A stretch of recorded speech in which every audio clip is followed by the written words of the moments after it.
त्र्यम्बकं यजामहे सुगन्धिं पुष्टिवर्धनं उर्वारुकमिव मृत्युर्मुक्षीयमामृतात्। ओं नमो नर्मदाबुद्धीश्वराय नमो नर्मदाबुद्धीश्वराय ओं नमो नर्मदा गडरीश्वराय नमो नमः।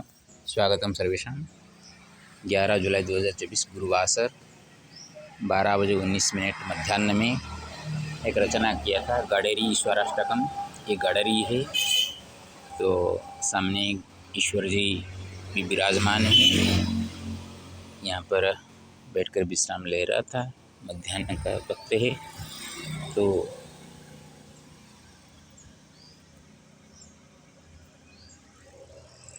एक रचना किया था, उसके ऊपर थोड़ा पठन कर लूँ, उसके बाद अर्थ करेंगे। गतस्य शोचना नास्ति चागतस्य पुनश्च का गुरुवासरलक्ष्म्याश्चाद्येवास्ति शुभचिन्तनं डकृन्करणमात्रेण मुक्तिस्तु प्राप्यते नहि डम्बुरुधरपदाश्रितेव त्रिकालसद्गतिः रेवतीरमणभद्रो मुखबलेन पतितः रक्षकारभक्षका सर्वे कलिकलुषितजना स्वयंभूरीश्वरः सत्य शिवं च सुन्दरमिति श्रीविद्याजनधनिश्च प्राप्ताहङ्कारिको नरः रात्र्यन्धकारवज्ञानमाधिक्येनैव च नरः रात्रिविद्युत्प्रभेवाभां प्राप्य ज्ञानं प्रभासते सत्यसद्भावधारेण सति सदिति सततं संभ्रममतिमान् विज्ञः वैज्ञानिकेति मानितः कथमिति करणीयं किमिति च भवेत् शुचिः कथितुमर्हति नात्र कश्चिदेको विना त्वया गडरीश्वर देव भो गतागते कृते विहाय सर्वथा सर्वं रक्षतं तव सन्ततिं रचिताष्टकमिदं ते विश्वकल्याणहेतवे गडरीश्वरलिङ्गाग्रे सद्भक्त्या च समर्पितम्। गतस्य शोचना नास्ति चागतस्य पुनश्च का गुरुवासरलक्ष्म्याश्चाद्येवास्ति शुभचिन्तनम्। आइए उसका अर्थ कैसे है। आमतौर पर हम बोलते हैं कुछ घटना घट गई तो उसके ऊपर बोलते हैं वो जो गया वो हो गया, उसके ऊपर सोचना नहीं, रात गई बात गई। और जो आने वाला कल होते हैं, काल क्या घटे हमको पता नहीं चलता, उसके ऊपर भी सूचना करने से लाभ क्या है। लेकिन आज तो गुरुवार है, लक्ष्मी के वासर है। आज ऐसे कुछ शुभ चिंतन करें जो कि काल कुछ घट गई है तो उसका पुनर्वृत्ति न हो और आगे कुछ दुर्घटना होने वाली है वो न घटे। यहाँ पे शुभ और अशुभ दोनों बातें आती हैं, रात और दिन, पाप और पुण्य। ये सभी भवन क्यों बनाए, एक अजीब सा लगता है। एक होता नहीं होता क्या, सिर्फ दिन ही बनाते हैं, रात नहीं होता। लोगों को विश्राम नहीं मिले तो वो कर्म का फल भी अच्छा नहीं लगता। और सिर्फ रात ही हो, आदमी सो कर ही रहे तो पेट उसका कैसे भरेगा। इसलिए तो रात दिन है। शुभ ही शुभ रहेगा, अशुभ नहीं हो तो शुभ का जो महत्व नहीं रहेगा। और आप अशुभ ही देखते रहेंगे जीवन में, आपको शुभ नहीं मिले तो आपका जीवन बहुत समय तक टिक के रहने के लिए मन नहीं लगेगा। और ऐसे कुछ लोग आत्महत्या भी कर लेते हैं। ये सभी छोटी छोटी बातें हमको कभी कभी आंदोलित कर देते हैं, मन को विचलित कर देते हैं। शुभ अशुभ समय के हिसाब से होते हैं। समय का चक्र ऐसे घूमता रहता है, कभी हम सही होते होते भी गलत हो जाते हैं और कभी हम गलत करते हुए भी लोगों के सामने नहीं आते। जैसे कि अब नीट परीक्षा जो हुआ था, प्रश्न पत्र लीक होने की बात, ये क्या सही बात है क्या? कितने बच्चों के साथ खिलवाड़ हो गई। जो बच्चे अच्छी तरह से पढ़ाई किए थे, मेहनत किए थे, उनके मेहनत के ऊपर पानी फिर गया। लेकिन जो काम करके पैसा कमाया, उनके लिए क्या हुआ? जैसे कि बिल्ली आँख मूंद कर कुछ पी रही कि उसको पता नहीं चलता। तो शुभ और अशुभ इन दोनों में से किसी को मिला बोलो? किसका शुभ हुआ, किसका अशुभ हुआ? बच्चों के लिए अशुभ हुआ। वो मेहनत कर रहे थे, उनका मेहनत का फल ऐसा हुआ। जिनको शुभ हुआ था, पैसा कुछ मिला था, उसमें से वो पूरा खुशी मना रहे थे, उनका भी तो शुभ अभी नहीं हुआ है ना। उनको पकड़ा गया, उनको जेल होने वाला है, उनके ऊपर कुछ चलेगा। तो अभी हम शुभ किसका कहेंगे? किसका शुभ हुआ हम कहेंगे? अशुभ ही अशुभ हुआ सबका। इस तरह का हम शुभ को चाहते हैं, लेकिन अशुभ आकर हमारा सामने खड़ा हो जाता है। क्यों? आप हमेशा दिन दिन ढूंढेंगे तो रात में भी आपको दिन दिखाई देगा और नींद नहीं आएगी तो आपका जीवन दुखमय हो जाएगा।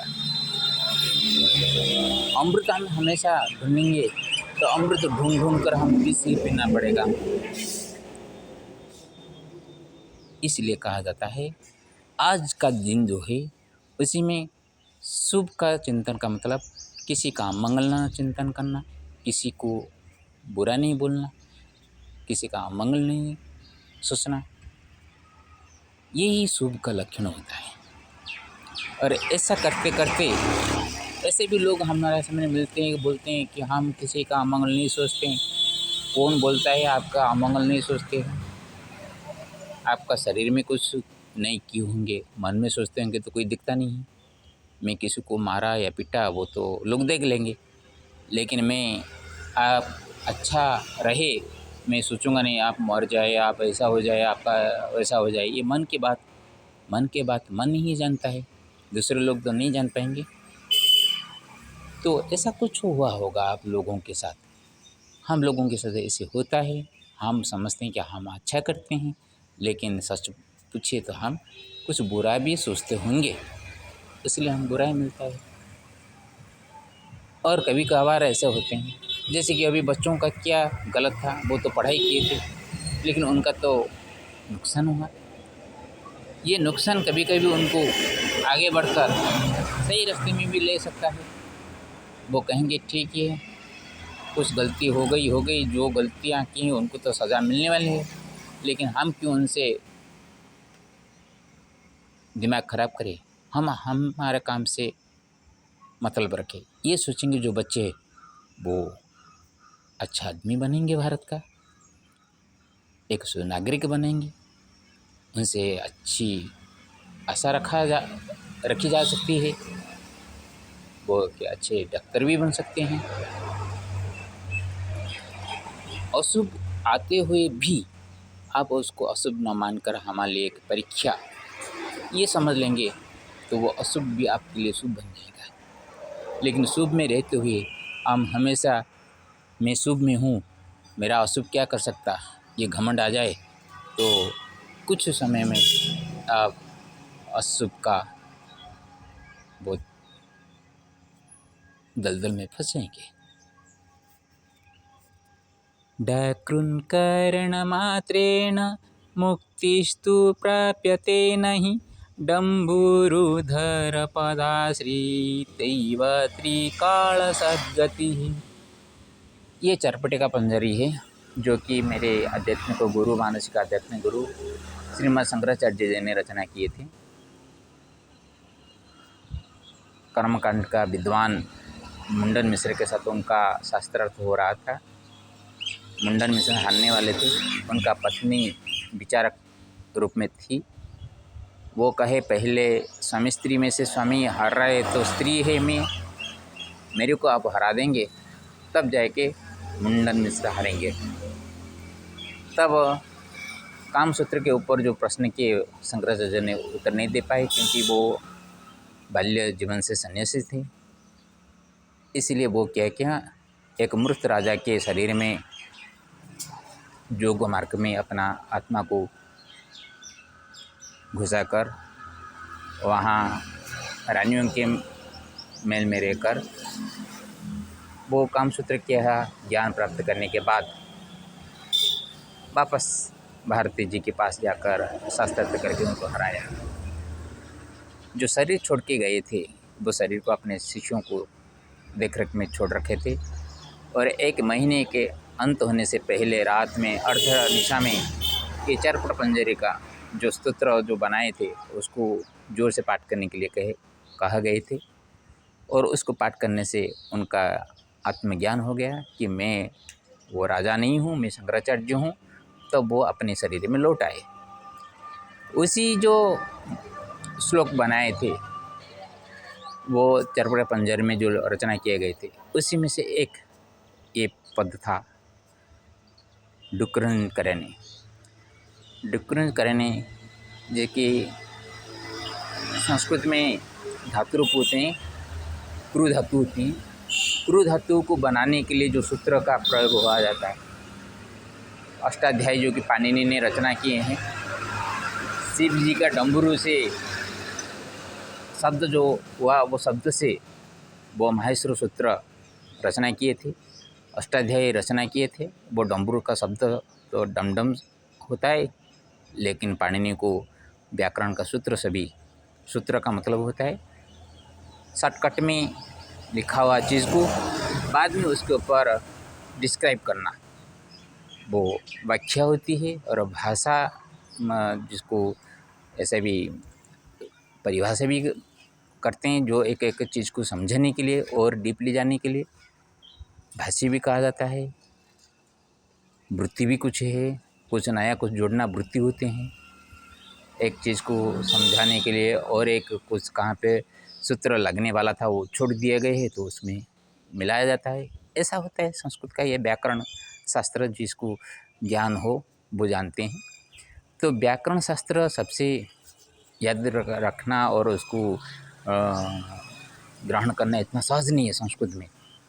तो इतना कठिन काम भी करते रहेंगे तो आपका मुक्ति हो जाए ये नहीं है, क्योंकि शरीर के लिए आपको कर्म करते हैं, आत्मा को कुछ नहीं जाता उसमें। जब तक शरीर है तब तक आत्मा शरीर के माध्यम से सभी देखता है, करता है, खाता है, पीता है, सब उसको लगता है, लेकिन वो कुछ भी इसमें ग्रहण नहीं करता। आत्मा का परमात्मा के साथ मिलन, वो आत्मा परमात्मा का मिलन वही चाहता है। और ये कर्म शरीर होते हुए आपको 2 कर्म करना पड़ता है। एक कर्म है शरीर को बचाने के लिए, शरीर को खाना पीना ज़रूरी है, नहीं तो वो चलेगा नहीं। इसलिए आप जो कर्म करते हैं वो शरीर के लिए करते हैं, और शरीर के साथ जुड़े हुए जो संबंधी लोगों के लिए आप तो काम करते हैं। पिता, माता, बहन, भाई, बीबी, बच्चे, ये सभी अपने शरीर का सुख के साथ जुड़े हुए हैं। तो उनका दुख आपको दुख लगता है, उनका सुख आपको सुख लगता है। लेकिन एक कोई मर जाए तो हम नहीं मर जाते, कि हम मर जाए तो भी परिवार नहीं मर जाता। जैसा वैसे ही आत्मा और शरीर के साथ जुड़ा हुआ है। आत्मा चला जाए शरीर का कुछ भी काम नहीं आएगा, और शरीर नहीं रहेगा तो आत्मा किसके ऊपर आश्रय करके रहेगा। आत्मा परमात्मा से आत्मा अलग होता है कि एक दूसरे को जानने के लिए, ये मैं नहीं हूँ और मैं ये नहीं हूँ, ऐसे ज्ञान जानने के लिए ही आत्मा परमात्मा की ज़रूरत है। जब आत्मा जान लेता है ये सभी चीज़ मेरे ज़रूरत का काम नहीं है, उससे हट के जब वो अपने को आत्मा केंद्रीय कर देता है, मन को एकत्रित कर देता है, एकनिष्ठ कर देता है, तब परमात्मा के साथ उसका मन लग जाता है और तब वो मुक्ति पा लेते हैं। इसलिए डुक्करन करने मैंने शब्द को उठाकर जो शंकराचार्य बताए थे कि कोई सांसारिक कर्म करके कभी कोई मुक्ति नहीं पाया है। मुक्ति पाने के लिए परमात्मा के साथ जुड़ना है। तो परमात्मा का जुड़ने के लिए बैठ के राम नाम जप लेने से परमात्मा नहीं मिल जाएंगे। जिस काम के लिए आपको छोड़ा गया है संसार में, उसी काम को करते हुए, निभाते हुए भगवत चिंतन करना, समर्पण भाव रखना ही मुक्ति का मार्ग है। आप जो कुछ करेंगे समर्पण भाव में करना। कोई किसी को दान दे देता है, अहं भाव आ जाता है, मैं देता हूँ, मैं करता हूँ। ये देता हूँ करता हूँ भाव मन में आ जाए तो देने का कोई भी मतलब नहीं रहता। और हम रास्ते में चलते हैं, कोई हमको चप्पल दिलवाने के लिए बोलता है, गाड़ी में बैठ जाने के लिए बोलता है, आप इतना थैली पकड़ के चल रहे देख के कष्ट लगता है बोलता है। वो सचमुच समझता तो इस तरह का बात नहीं बोलता। उसको कोई मांगे और वो उसी वक्त उसके पास वो चीज़ न हो तो वो दे नहीं पाएगा, और कितना असमर्थ वो तब उसको पता चलेगा। और जो कुछ नहीं मांग रहा है उसके सामने जाकर ले लो, मैं देता हूँ, रास्ते में चल नहीं पाओगे, चल कर क्यों जा रहे हो, गाड़ी में बैठ जाओ, ये सब भी क्या है तो अहम भाव आ जाता है। तुम्हारा पास अभी पैसा है, चप्पल दे दोगे, तुम्हारा पास गाड़ी है, बैठा दोगे। जब तुम्हारा पास वो सही चीज़ नहीं रहेगी, तुम किसी को बैठाओगे और किसी को दोगे, ये सोचना चाहिए। स्नेह भाव से, भक्ति भाव से, हाँ किसी को देखा मानवीय गुण से, ये का आदमी है, मैं भी आदमी हूँ, मेरे भी कष्ट लग रहा है, उनको भी कष्ट, भक्ति भाव से बोलना चाहिए। भगवान आपका कष्ट हो रहा है तो मेरा ये चप्पल लीजिए, इस तरह का बोलते हैं। बहुत सारे ऐसे भक्त मिलते हैं मेरे को, लेकिन ज़्यादातर ऐसे मिलते हैं जो कि घमंड से बोलते हैं, ए बाबा पैदल चल रहे हो, दुख नहीं लगता, ए ले लो हमारा चप्पल, खरीद के दे दूँ। ये सभी व्यवहार जो करते हैं ना, ये दान का लक्षण नहीं होता है। ऐसे कर्म करने से, न करने से भी अच्छा है। रेवती रमणा भद्रो मुखबलेन पतिता, रक्षकारभक्षका सर्वे कले कलुषित जनाः। रेवती रमण भद्र बलभद्र जी 2 दिन के पहले रथ में उतर कर वो गुंडीचा मंदिर की तरफ जा रहे थे। वो मुँह के बल में नीचे गिर गए। वो तो अपने आप नहीं चल रहे थे, उनका भक्त उनको ले रहे थे, सेवक उनको ले रहे थे। जो संसार को चलाने वाले हैं उनको उनका भक्त चलाते हैं। आज रक्षक भी भक्षक बन जाता है। जो देवता को लेकर वो अपना गुजारा करते हैं, जीवन यापन करते हैं, उनको नीचे गिराते हुए थोड़ा सा भी उनको दुख नहीं लगता। यही रक्षक आजकल भक्षक हो जाते हैं कलयुग में। इस कर्म से उनका शुभ कैसे होगा, उसके ऊपर बहुत सारे बातें हो रही हैं। मालिका बोल रही है ऐसा होगा वैसा होगा, मालिका अच्युतानंद ऐसे बोले थे। हाँ, जो बोले थे वो तो त्रिकालदर्शी सभी थे, लेकिन वो सभी बोले थे घटने वाला है तो हम जानबूझकर घटाएंगे चीज़। कोई कहेगा शुक्र महादशा में कुत्ता काटेगा तो हम रास्ते में चलते हैं तो कुत्ता को क्या करेंगे, एक लकड़ी से उसको मारेंगे, वो छोड़ेगा क्या, काटेगा नहीं। तो अघटन घटने से जो अनजाने में घट जाता है, हमको पता नहीं चलता, घट जाते हैं, तब हम सोचते हैं कि कुछ होने वाला है, जो कि पहले बताया गया है मालिका में वो घट रही है वो बात है। लेकिन जो चीज़ें हम जानबूझकर करते हैं और इसमें से जो घटना घटती है आगे अशुभ ही होगा। अशुभ का बातें करेंगे तो अशुभ ही होगा। और मालिका का वचन सही हो या गलत हो, इसमें कोई फर्क नहीं पड़ता। स्वयं भूरीश्वरा सत्यं शिवं च सुन्दरमति, श्रीविद्याजनधनीश्च प्राप्ताहंकारिको नरः। जो कि स्वयंभू ईश्वर होते हैं, वो ही सत्य है, वो ही शिव है, वो ही सुंदर है। सत्यम शिवम सुंदरम। लेकिन श्री, संपत्ति, विद्या पढ़ाई जन अपने संतान संतति धन दौलत से जो प्राप्त होता है उसी में अहंकारिक नर हो जाता है। शिव सुंदर होते हुए भी, भगवान सब कुछ होते हुए भी, कुछ संपत्ति उनको मिल जाए, धनी बन जाए, वो सबसे वो अपने को बड़ा मानता है, अपने को भगवान मानता है। कोई थोड़ा सा विज्ञान हो गया, वैज्ञानिक हो गया, वो किसको मानता नहीं है।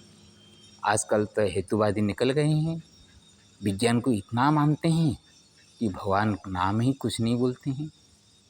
ओ माय गॉड एक पिक्चर था, वो पिक्चर में जिस तरह का सभी सनातन धर्म में हो रहे हैं, सभी धर्म को दिखा के वो क्या है, विशेषकर शिव जी और के ऊपर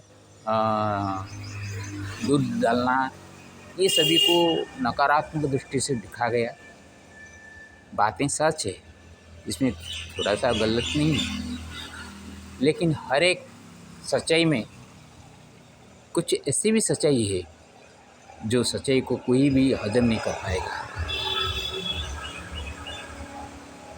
दूध हम शिवलिंग के ऊपर डालने पर नष्ट हो जाता है,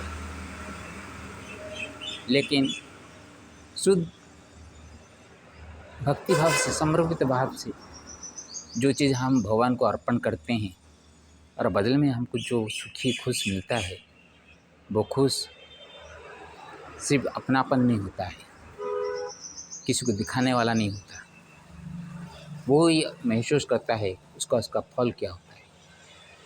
हर एक भगवत ईश्वर का जो शक्ति वो दिखाने वाले नहीं है। जैसे में करंट है या नहीं, आप क्या करते हैं, टेस्टर लगा के जानते हैं करंट है या नहीं। बिना टेस्टर से आपको देखा ही नहीं पड़ेगा कि करंट है या नहीं, और ऐसे उंगली लगा देंगे प्लग में तो सियाराम हो जाएंगे। इसीलिए टेस्टर होता है अपने आप को भगवान के प्रति समर्पित भाव रखकर अपने आप को परीक्षा करना, आप कहाँ तक सही है, कहाँ तक गलत। ऐसे टेस्ट करके आप भगवान को पा सकते हैं। भगवान को टेस्ट नहीं कर पाएंगे कभी भी। ट्रांसफार्म के पास जाकर, जैसे घर में करंट आता है, नहीं टेस्टर को लेकर वहाँ जाके टेस्ट करेंगे तो आपका हालत जैसा होगा, वैसा आप अपने आप को टेस्ट ना करके भगवान को टेस्ट करने के लिए जाएंगे तो आप जीवन कितना सुखमय होगा वो खुद ही जान लेंगे। रात्र्यन्धकारवज्ञानमाधिक्येनैव च नरः रात्रिविद्युत्प्रभेवाभं प्राप्य ज्ञानं प्रभासते। रात्रि रूप का अंधकार जिसे ज्ञान लेकर एक नर रात्रि विद्युत प्रभाव, रात में जैसे करंट का प्रभाव होते हैं, वो तो सचमुच सूरज का आलोक नहीं है ना। रात को उजाला करने के लिए इलेक्ट्रिसिटी से दूसरों के ऊपर निर्भर है। जब तक विद्युत प्रवाह रहेगी तब तक आलोक दिखाई देगा। करंट कट हो जाए तो इस तरह का ज्ञान जो लेकर कुछ संसार में जो चीज़ दिखाई देती है उसको ही तोड़ मरोड़ करके नया चीज़ निकाल कर हम विज्ञान बोलते हैं। जो चीज़ नहीं है उसको हम निकाल नहीं पाएंगे। आत्मा जो चीज़ हम देख नहीं पा रहे हैं उसका मतलब उसको नहीं बोलते हैं। तो आत्मा एक चीज़ नहीं है, अब जिंदा कैसे हैं। शरीर विज्ञानी वाला जो होते हैं वो सभी बोल देते हैं ये चीज़ नहीं होने से, हार्ट नहीं होने से लोग मर जाएगा, ब्लड नहीं होने से लोग मर जाएगा। हार्ट ना होने पर भी बैलून लगा के लोग जिंदा रहते हैं। ब्लड को भी जो ब्लड कैंसर होते हैं उनका ब्लड को निकाल कर दूसरे ब्लड लगा उनको डालकर भी वो जिंदा रह सकते हैं। कैंसर होने पर भी एक अंश को काट कर भी लोग जिंदा रहते हैं। लेकिन ऐसा कोई चीज़ है जिसके बगल आप जिंदा है अब तक? जब तक समय है आपके पास, जिंदा है का मतलब आत्मा का समय आपके पास है, इसलिए आप जिंदा हैं। वो आत्मा का समय जब छूटने का आ जाए आप 1000 कोशिश करें तो भी आप जिंदा नहीं रह पाएंगे। इसी के ऊपर अभी चल रहा है, लेकिन उसको पा नहीं पा रहे हैं। आत्मा एक अदृश्य शक्ति है, जिस शक्ति को पाना इतना सहज नहीं है। आपको जो शक्ति मिलती है उसको तो आप बचा के रख नहीं पाते, और जो शक्ति नहीं मिली है उसके पैसे पाने के लिए कोशिश कर रहे हैं, जो कि कभी नहीं हुआ है उसको होने के लिए आप कोशिश कर रहे हैं। इसलिए हम लोग कभी कभी जो है स्थिर वस्तु जिसको हम पाना है उसको भी छोड़ देते हैं।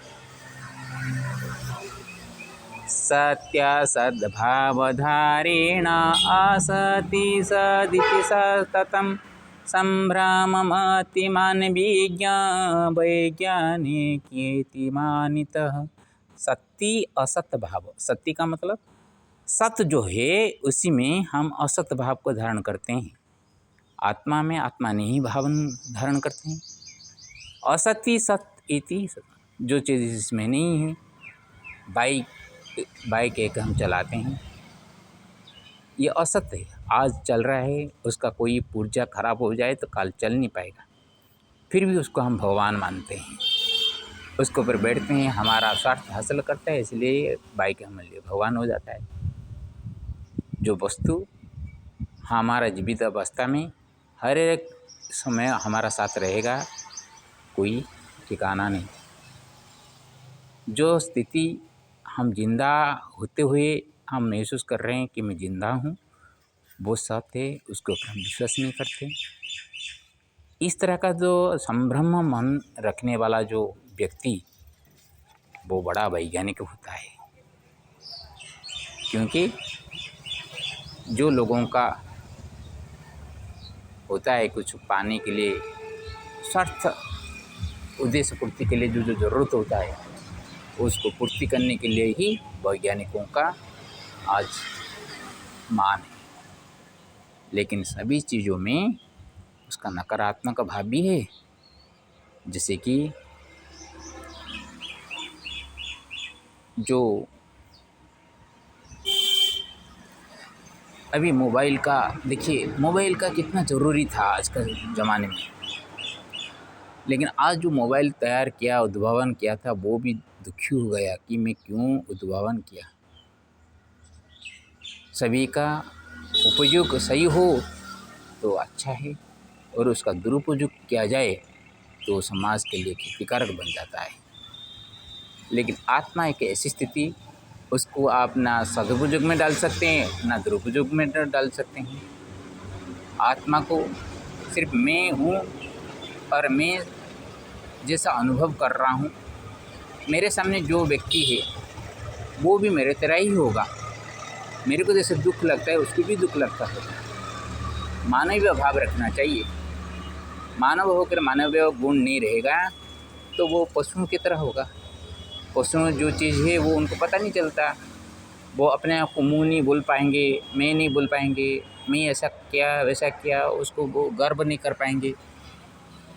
तो जो सत्य में उसमें असत भाव हम रखते हैं, और जो असत भाव में सत्य भाव रख के चलते हैं।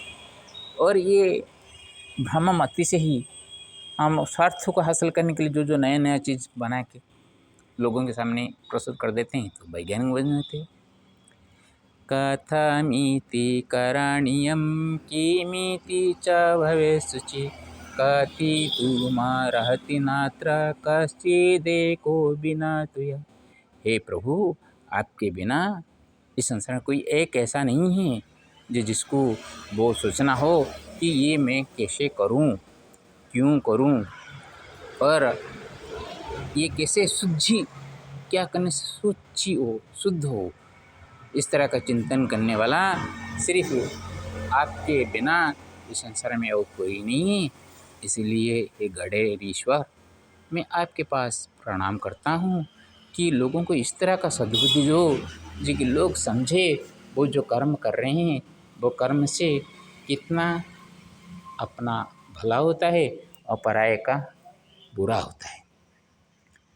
गणेरीश्वर देवभू गता गते कृता कृते विहाय सर्वथा सर्वं रक्षतां तव संततिम। हे गणेरीश्वर देव महादेव, मैं आपके सामने ये विनीत अनुरोध करता हूँ, जो गया जाने वाला हो या न आने वाला दिन हो, कुछ किया गया हो और क्या नहीं किया गया हो, ये सब कुछ छोड़कर आप अपने संतति को इस तरह का पालन करें जैसे कि वो कुछ ऐसा गलती ना करे जो कि आगे जाकर उसको पश्चाताप करना पड़े और दुख झेलना पड़े। रचिताष्टकमिदं ते विश्वकल्याणहेतवे गणेरीश्वरलिङ्गाग्रे सद्भक्त्या च समर्पितम्। ये तो मैंने रचना किया आपका, ये विश्व कल्याण के कारण हेतु गणेरीश्वर लिंग के सामने मैंने जो रचना किया हूँ, सब भक्ति के माध्यम से उसको मैंने समर्पित करता हूँ। सबका मंगल हो। सर्वे भवन्तु सुखिनः, सर्वे सन्तु निरामया, सर्वे भद्राणि पश्यन्तु मा कश्चित् दुःखभाग्। ओम श्री लक्ष्मीनृसिंहाभ्यां नमो नमः। ओम नमो नमो द्रौपदीश्वराय नमो नमः।